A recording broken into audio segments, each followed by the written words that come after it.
this is where all the neighbors just started panicking. And this is when they started thinking, oh, my car's going to go under water, let me park it at the highest place in the street. So everybody started moving their cars here.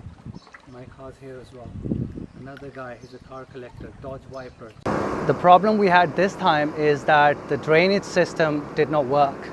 It could not take on the amount of water which came through the rains, and it could not take the water out as quickly as possible, and they just got clogged up. And the water just kept on rising and rising and rising. I mean, we put our cars onto higher grounds, we put our cars onto bricks. It's no point because the water has now entered and the cars are floating all over my street. So this is my car, Honda Civic 1997. I built it myself, worked on the engine, shocks, interior, everything. Okay, she hasn't called me. I've got the phone. All my 3 cars are gone. I'm a biker, so I put my Harley Davidson inside the house. Don't ask me how. That's submerged underwater as well, probably about 1 feet. All the furniture within the house is gone. All the electronics on the downstairs is gone. We've moved as much stuff as possible upstairs, but the front yard, backyard, completely destroyed, waterlogged. Continuity. There's no continuity. There has to be several pumps directly linked. Not this truck coming in and out, and direct. Just you know where they are pouring the water? Just down here somewhere, that's what the truck in is. Zas, in Jebel Al School. Where is the Hesa roundabout? Yeah? There. They're dumping the water there. Pretty much in this place.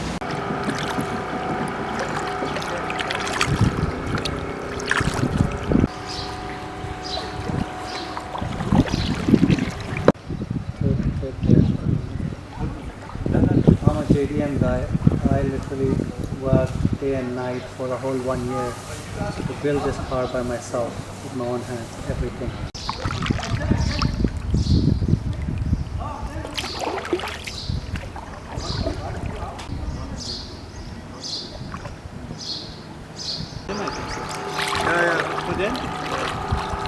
Okay, then let's wait the country. Bro, you're still at it.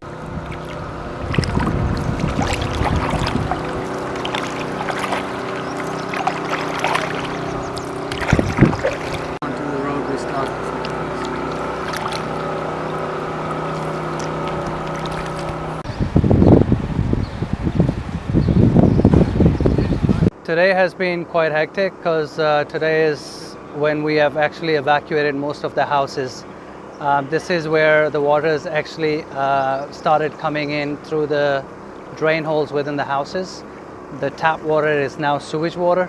The pumps are not working. Electricity is half gone, so that nobody can actually stay here.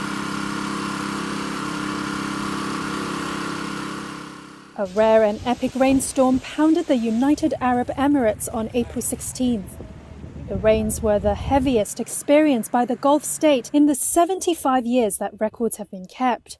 Grounded flights, leaks in homes, knocked out power.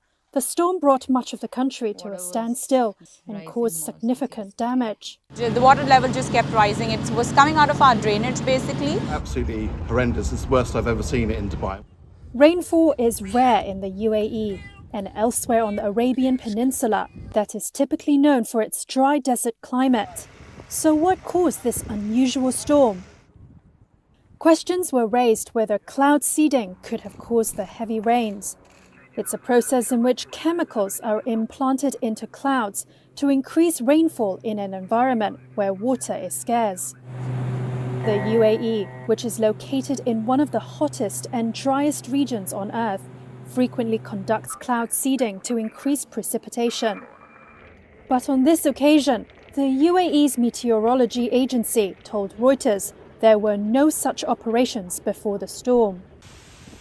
Experts say the huge rainfall was instead likely due to a normal weather system that was intensified by climate change.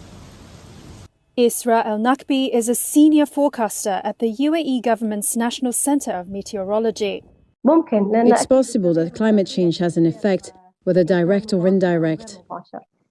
El-Nakbi says that a low-pressure system in the upper atmosphere, coupled with the low pressure at the surface, acted like a pressure squeeze in the air. That squeeze created the conditions for the powerful thunderstorm. She added that the normal weather is not unexpected in April.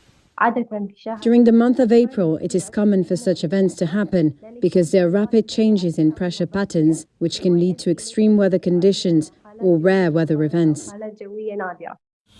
Climate scientists say that rising global temperatures are leading to more extreme weather events around the world, including intense rainfall. Climate scientist Colleen Goya says the Dubai storm is an example of that. It's likely that this storm was kind of supercharged by climate change because there's just more moisture available in the air for any storm system to then precipitate out. Certainly, I've just been to the shop now, and it's not too bad, but there are some issues with supplies. Definitely, they've moved some things around the shelves to make it look not so bad, but yeah, you can tell that they've had some supply effects.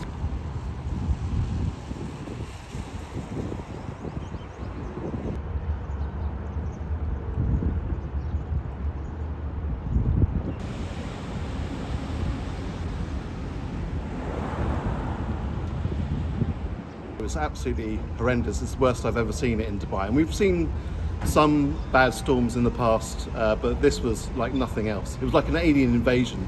The sky just kept on flashing thunder, non-stop, almost non-stop. I've never seen so much rain in all my life. Things were starting to wash down the street. Where I live, I'm okay. I've just escaped, literally only just, but I had to wait to my car. But only 100 meters down from me, they are under 1 meter of water.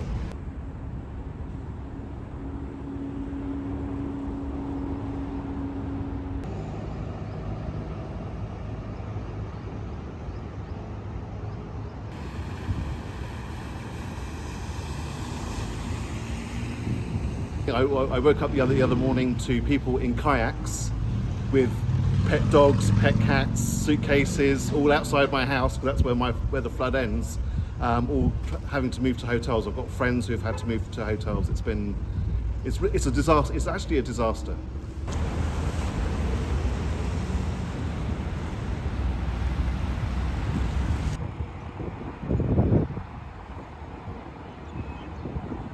The roads are terrible. It took me a journey that would normally take 20 minutes, took 2.5 hours.